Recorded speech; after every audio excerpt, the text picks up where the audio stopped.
The grand ballroom of the Metropolitan Museum of Art glittered with the sophistication of New York's cultural elite as they gathered to celebrate my parents' 35th wedding anniversary. Crystal chandeliers cast warm light over women draped in couture gowns and men in perfectly tailored tuxedos, while waiters circulated with champagne flutes and canapes that probably cost more per piece than most people spent on lunch. I stood near one of the towering windows overlooking Fifth Avenue, wearing a simple black dress I'd chosen specifically because it wouldn't draw attention. At 31, I'd learned that blending into the background was often preferable to being the center of conversations I didn't want to have, conversations about my artistic pursuits and unconventional lifestyle choices that inevitably followed my parents' well-meaning but misguided introductions. "Melissa, darling, there you are." Mom's voice carried across the marble floor as she approached with a small entourage of her closest friends. Victoria Carter looked radiant at 58, her silver hair elegantly styled and her vintage Chanel gown commanding attention from every corner of the room. "Hi, Mom," I said, accepting her air kiss while bracing myself for whatever was about to unfold. "Ladies, I want you to meet my youngest daughter," she said, gesturing toward me with the kind of theatrical flourish that suggested I was both a source of pride and concern. "This is our struggling artist daughter, Melissa." The phrase hit me like a physical blow, as it always did. Struggling artist daughter. Not just artist, not just daughter, but struggling artist daughter, as if the struggle was the most defining characteristic of my identity. "Oh, how wonderful," said Margaret Whitman, the wife of a prominent investment banker and one of Mom's longtime friends. "Art is such a challenging field. So brave of you to pursue your passion despite the financial difficulties." "Very brave," agreed Helen Morrison, nodding with the kind of sympathetic expression usually reserved for terminal patients. "And so important to follow your dreams, even when they don't quite work out financially." "Exactly," Mom continued, apparently not noticing my discomfort. "Melissa has been working as an artist for almost 10 years now. She has a little studio in Brooklyn, sells her work at local galleries. We're so proud of her for sticking with it, even though it's been such a struggle." The conversation continued around me while I stood there feeling invisible, listening to these wealthy women discuss my life as if I were a charity case they might consider sponsoring. They spoke about art as a hobby for the wealthy or a tragic pursuit for the impoverished, with no recognition that it could be a legitimate, profitable career. "What kind of art do you create, dear?" asked Susan Bradley, the widow of a media mogul and a prominent patron of several New York cultural institutions. "Contemporary abstract expressionism," I replied, my voice barely audible over the gentle din of the party. "Abstract," Helen repeated with a knowing nod. "Well, that's very modern. I'm sure there's an audience for that somewhere." "The key is not to give up hope," Margaret added helpfully. "I'm sure eventually you'll find your niche, maybe transition into something more commercially viable." "Like teaching," Susan suggested. "Art education is so important, and it provides steady income while you continue creating." I wanted to tell them that I'd never been more commercially viable in my life, that my last painting had sold for $8.5 million at Christie's 3 months ago, that my work was represented by the most prestigious galleries in New York, London, and Tokyo. But I'd learned long ago that revealing the truth about my success only complicated my relationship with my family, who seemed more comfortable with the narrative of their struggling artist daughter than with the reality of what I'd actually achieved. "Melissa is very talented," Mom said proudly, though her tone suggested she was defending a losing position. "She had a show last year at a gallery in Williamsburg. Several pieces sold. If only she knew that the show in Williamsburg had been a carefully orchestrated exhibition by one of the most influential contemporary art galleries in the world, and that all 14 paintings had sold within the first hour of the opening, generating $47 million in revenue." "That's wonderful, dear," Helen said with the kind of encouragement typically offered to children who've managed to color inside the lines. "Every sale is progress. And the important thing is that you're doing what you love," Margaret added. Money isn't everything. The irony of hearing this from a woman wearing a necklace worth more than most people's houses wasn't lost on me. But I just smiled and nodded as I'd been doing for years whenever these conversations arose. "Speaking of which," Susan said, lowering her voice conspiratorially, "if you ever need connections in the art world, I sit on the board of several museums. I'd be happy to put in a word, help you get some exposure. That's very kind, I replied, though I wanted to point out that my work was currently being exhibited at MoMA, the Guggenheim and the Tate Modern simultaneously, a level of exposure that money couldn't buy and connections couldn't guarantee. The art world can be so difficult to break into, Mom explained to her friends as if I weren't standing right there. There's so much politics, so much competition. Artists really need advocates. Dad joined our little group, looking distinguished in his black tie and carrying 2 champagne flutes. Dr. James Carter was a renowned cardiologist who'd spent 35 years building one of the most successful cardiac surgery practices on the East Coast. At 62, he represented everything my family valued about professional achievement, prestige, financial security, and social recognition. Ladies, I hope you're not giving my daughter too much career advice, he said with a gentle smile. She's very independent when it comes to her art. We were just discussing the challenges of the art world, Margaret replied. It's such a competitive field. Melissa has always been determined to make her own way, Dad said, his tone carrying the mixture of pride and concern that characterized most of his comments about my career. Even if that way is unconventional. Unconventional. Another loaded word that my family used to describe choices they didn't quite understand or approve of. There's certainly nothing wrong with unconventional, Susan said diplomatically. Some of the most interesting people I know have taken unusual paths. The key is finding balance, Helen added. Making sure the artistic pursuits don't prevent more practical considerations like financial security and family planning. Family planning. I was 31, unmarried and childless, 3 strikes against conventional expectations for women of my generation and social class. The fact that I was also an artist only compounded their concern about my life choices. Melissa has always been focused on her work, Mom explained as if this were both admirable and slightly worrying. She's very dedicated. Dedicated to the point of sacrifice, Dad added. She lives very modestly, puts everything into her art. Lives very modestly. This was their interpretation of my choice to maintain a private studio in a converted warehouse in Red Hook, drive a 10-year-old Volkswagen, and dress simply rather than flashily. They saw these as signs of financial constraint rather than conscious decisions about how I wanted to live and work. Well, sacrifice is often necessary for true artistic expression, Margaret said with the authority of someone who'd never sacrificed anything more significant than a dinner reservation. And there's nobility in pursuing your passion regardless of the financial rewards, Helen added. Before I could respond to this patronizing commentary on my life choices, my phone began ringing. I glanced at the caller ID and felt my stomach tighten. It was James Morrison from Sotheby's auction house, probably calling about tonight's contemporary art auction where one of my paintings was being offered for sale. Excuse me, I said, stepping away from the group. I should take this business call. Dad asked with gentle teasing. On a Saturday night? Something like that. I walked toward one of the quieter corners of the ballroom, but before I could find privacy, Mom called after me. Melissa, don't be antisocial. We're all family here. Family here included not just my parents and their closest friends, but also my older siblings and their spouses, my aunts and uncles, my cousins, and about 200 of my parents' professional and social acquaintances. The last thing I wanted was for this conversation to become public entertainment. It'll just take a minute, I said, but Mom was already walking toward me with her friends in tow. Put it on speaker, darling. We're all interested in your work. My work. If only they knew what my work actually entailed or what it had accomplished. The phone was still ringing. I could let it go to voicemail, but James wouldn't be calling on a Saturday evening unless something significant had happened.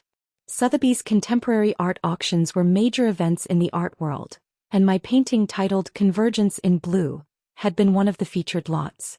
Miss Carter. James's cultured British accent filled the space around us as I reluctantly accepted the call and put it on speaker. I hope I'm not disturbing you on a Saturday evening. No, it's fine. I'm at a family event, so I have you on speaker. Wonderful. I have extraordinary news about tonight's auction. The conversation around us had quieted as people nearby began listening to what they assumed would be a mundane business call about my little art career. Your painting just sold at Sotheby's for $12 million, a new record for your work, James continued, his voice carrying the excitement of an auctioneer who'd just witnessed something historic. The bidding was absolutely fevered. We had collectors competing from New York, London, Hong Kong, and Dubai. The final sale price exceeded our highest estimate by over 400%. The silence that followed was so complete I could hear my own heartbeat. $12 million. The number hung in the air like a physical presence, impossible to ignore or explain away. I beg your pardon? Mom said weakly. $12 million, James repeated, clearly delighted to share such positive news. It's not only a record for Ms. Carter's work, but one of the highest prices ever achieved for a painting by a living female artist under 40. The art world is absolutely buzzing. Under 40, Dad whispered. Melissa's work has been experiencing tremendous appreciation over the past few years, James continued, oblivious to the shocked faces around me. This sale confirms her position among the most significant contemporary artists of her generation. Congratulations, Miss Carter, you've made history tonight. Thank you, James, I said quietly. I appreciate you calling.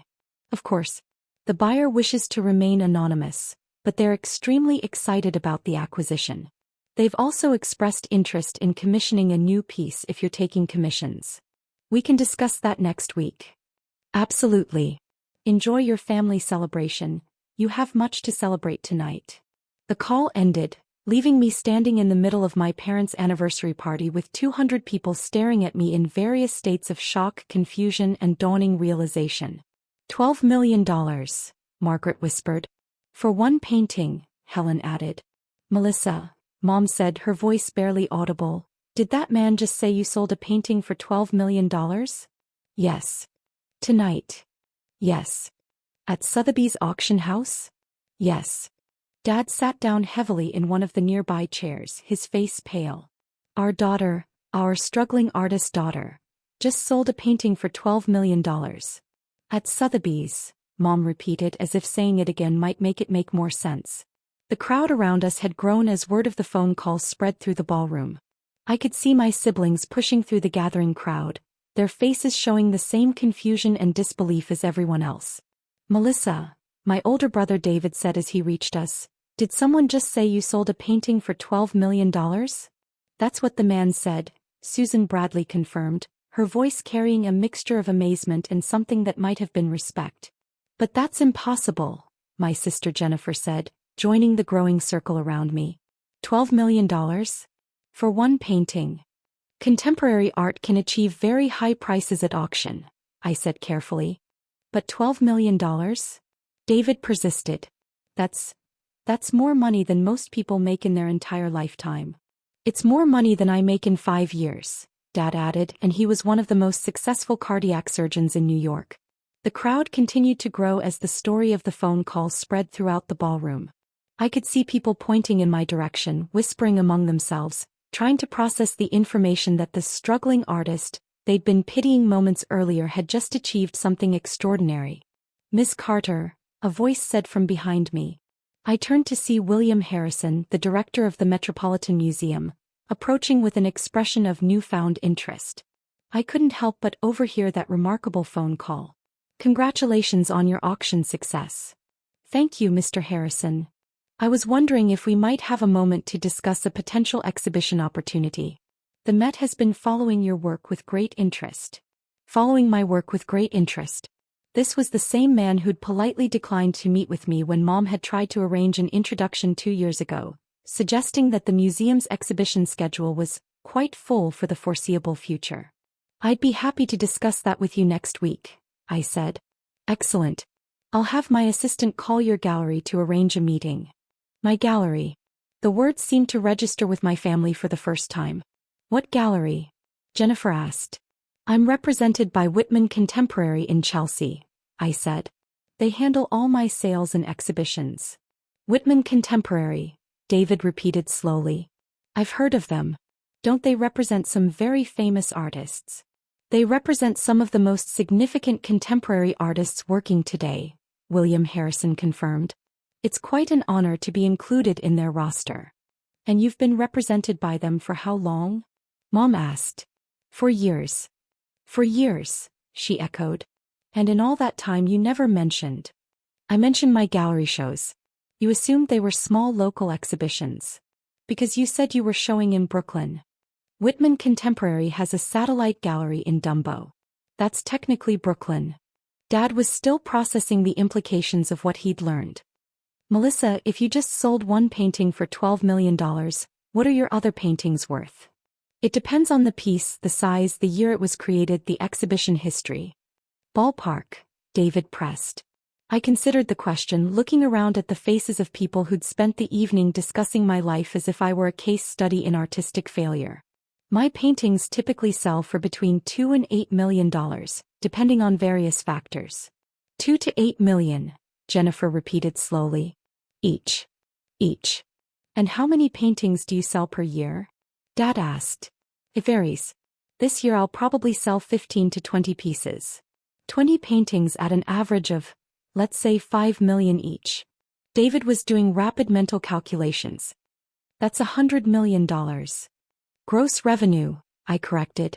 The gallery takes 50%. There are taxes, insurance, materials, studio expenses. But still, Mom said weakly, you're talking about tens of millions of dollars per year. Some years are better than others. What was last year? Jennifer asked. Last year was particularly good. Total sales were around 78 million. The number seemed to physically stagger them. I watched my family's faces as they tried to reconcile this information with their understanding of my life and career. $78 million, Dad said slowly. Our daughter earned $78 million last year. Gross revenue, I repeated, though the distinction seemed lost on them. And we've been worried about your financial stability, Mom said, starting to laugh despite herself. We've been treating you like you were living paycheck to paycheck. I live modestly because I prefer simplicity, not because I can't afford alternatives.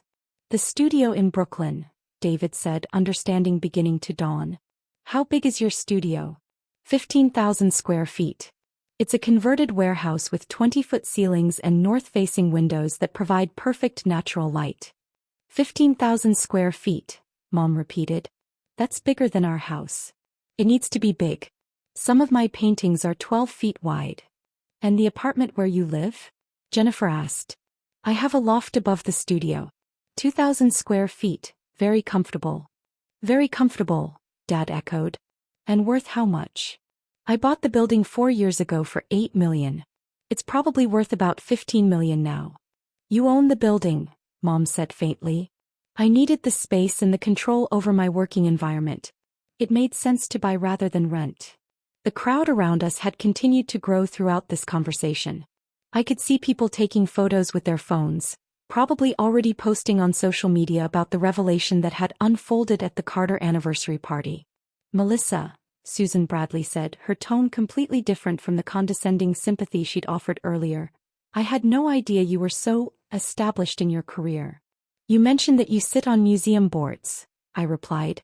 You might be interested to know that I have work in the permanent collections of MoMA, the Whitney, the Guggenheim, and the Tate Modern. Permanent collections, she whispered. Plus solo exhibitions at galleries in New York, London, Paris, and Tokyo over the past 2 years. Solo exhibitions, Helen Morrison added, her voice carrying new respect. And next month I'm having a retrospective at the Venice Biennale. The Venice Biennale, William Harrison said with obvious envy. That's one of the most prestigious platforms in the contemporary art world.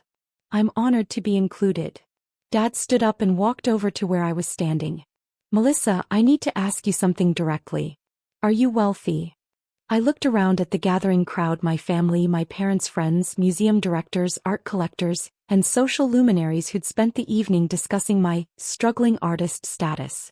My net worth, including real estate, investment portfolio, and current inventory of unsold paintings, is approximately $47 million. The silence that followed was absolute.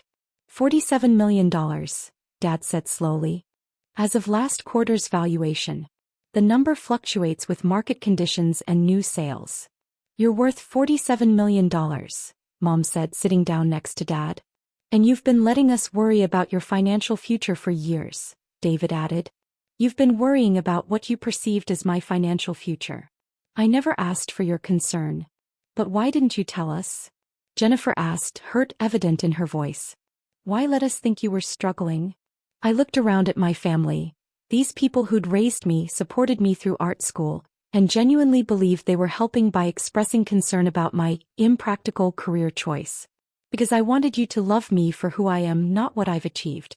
Because I wanted to prove to myself that I could succeed as an artist without anyone being able to say I made it because of family connections or financial support. We don't have connections in the art world, Mom pointed out. Exactly. Which is why I knew that whatever I achieved would be entirely based on the quality of my work and my ability to connect with collectors and critics. But we've been treating you like... Dad's voice trailed off as he realized the implications. Like someone who needed guidance and intervention and realistic expectations about the viability of artistic careers. Because we thought you were failing, Mom said softly. Because you assumed that someone who lives modestly and works in Brooklyn must be unsuccessful. While you were actually building one of the most successful art careers of your generation, William Harrison observed. I was doing work I love and finding an audience that appreciates it. The financial success followed from that. David was still processing everything he'd learned. Melissa, do you realize what you've accomplished? You're 31 years old and you're worth more than most Fortune 500 CEOs. I'm 31 years old and I'm doing exactly what I always dreamed of doing. Creating art that moves people and finding collectors who want to live with my work. Creating art that sells for $12 million per piece, Jennifer added. Creating art that resonates with people deeply enough that they're willing to invest significant resources to own it. Mom stood up and approached me with tears in her eyes. Melissa, I owe you an apology. We all do. Mom, you don't need to apologize for caring about my welfare. But we weren't caring about your welfare. We were projecting our own anxieties about unconventional career paths onto your life without actually understanding what your life looked like. You were being parents. Parents worry about their children's futures. But we should have been celebrating your achievements instead of treating them as hobbies that might someday become practical. We should have asked more questions instead of making assumptions, Dad added. If we'd taken the time to really understand your career, we would have realized you were building something extraordinary. The crowd around us was beginning to disperse as the initial shock of the revelation wore off and people returned to their conversations. But I could see the change in how they looked at me, no longer with pity or condescension, but with the respect accorded to someone who'd achieved something significant. So what happens now? David asked. Do we pretend this conversation never happened? Do we go back to worrying about your financial stability? Now you know the truth. And hopefully we can build relationships based on who I actually am, not who you thought I was. Who you actually are, Mom said, is one of the most successful artists of your generation. Who I actually am is someone who loves creating beautiful things and sharing them with people who appreciate beauty. Everything else is just details. Details like earning $78 million last year, Jennifer said, shaking her head in amazement. Details like being featured in museum collections and international exhibitions, Dad added proudly. As the evening continued and my family gradually adjusted to their new understanding of my career, I realized that keeping my success secret hadn't protected our relationships. It had actually created distance where none needed to exist. They were proud of me not because I was wealthy, but because I'd followed my vision and achieved something meaningful in a field they'd always admired but never thought could be financially viable. Melissa, Susan Bradley approached me as the party was winding down, her manner completely transformed from our earlier conversation. I wanted to apologize for my earlier comments. I had no idea you were so accomplished. You couldn't have known. I don't advertise my success. Well, perhaps you should consider it. The art world benefits when successful artists are visible role models for others pursuing creative careers. Maybe you're right. And if you're ever interested in that museum board position I mentioned earlier, I'd be honored to sponsor your application. Thank you. I'll consider it. As the guests began leaving and my family started cleaning up, Dad approached me one final time. Melissa, can I ask you one more question? Of course. Are you happy? Really, truly happy with the life you've built? I thought about my daily routine, spending hours in my studio working on paintings that challenged and excited me, collaborating with galleries and collectors who shared my passion for contemporary art, seeing my work in museums where it would inspire future generations of artists and art lovers. I wake up every morning excited about what I'm going to create that day. I love the process of painting, the challenge of expressing complex emotions through color and form, and the knowledge that my work brings beauty into people's lives. So yes, I'm incredibly happy. Then that's all that matters, he said, pulling me into a hug. We're proud of you, sweetheart. We're proud of what you've accomplished, and we're proud of the person you've become while accomplishing it. Thanks, Dad. And next time, maybe trust us enough to share your successes along the way? Deal. As long as you trust me enough to believe that I know what I'm doing with my career. After tonight, I don't think any of us will ever question your judgment again. As I drove back to my studio that evening, my phone buzzing with texts from gallery directors, collectors, and journalists who'd heard about the auction result, I reflected on the unexpected turn the anniversary celebration had taken. For years, I'd kept my success private to preserve my relationships with my family, but sharing the truth had actually brought us closer together. Sometimes the most important gift you can give your parents on their anniversary isn't an expensive party or elaborate celebration. It's the gift of finally trusting them with the truth about who you've become, even when that truth challenges every assumption they've made about your life. The phone call from Sotheby's had done more than announce a record-breaking sale.